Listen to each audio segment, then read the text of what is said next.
Welcome to the Breach, pilot. Your mission in this timeline is to die, so I can hopefully unlock a better squad.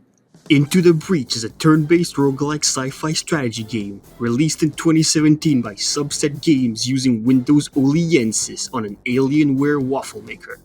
The premise is simple. Aliens are invading. Our worlds are in danger. In order to save Earth and the 5 people still living on it, we'll have to build monsters of our own and use Returnal by Death like Tom Cruise from ReZero in order to return to the past and undo the future of this script before it stops making sense.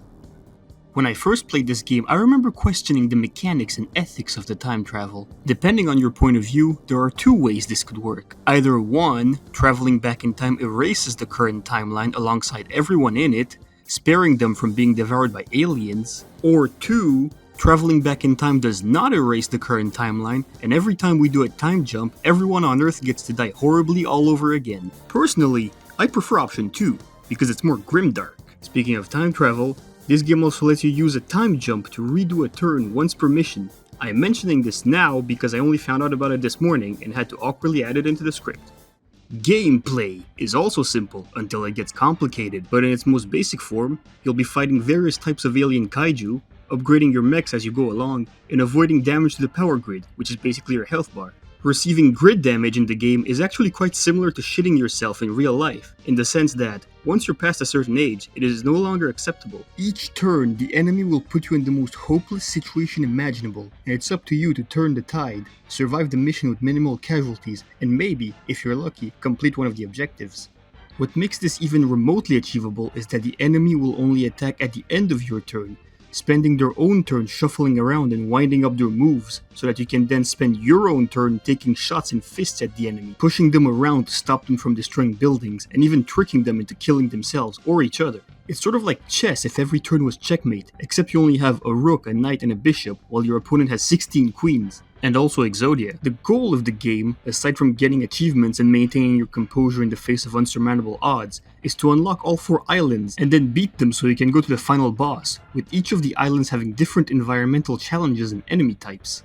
You got Green Hill Zone, Anka Zone, Cybertron, and Punk Hazard from One Piece.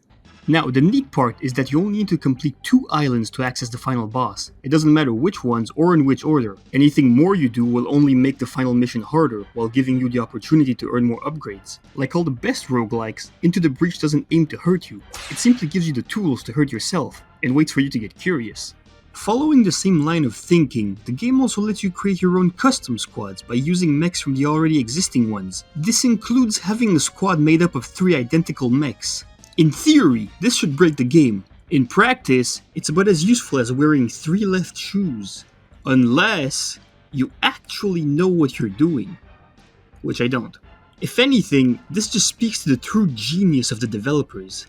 The way each squad was carefully crafted to have a unique gameplay synergy.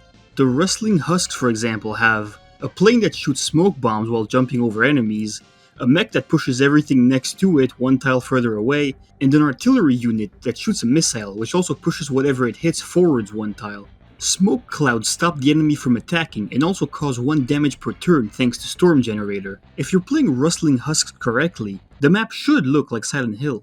In conclusion, Into the Breach makes me dream of a better world, a world in which the words Overwatch and League of Legends refer to a series of highly acclaimed paintings by renowned Renaissance artist Dandon Fuga, and absolutely nothing else. And where I can bring up turn-based games in a conversation without getting thrown out of the house party. I give this game a Chromax out of a Frafdo.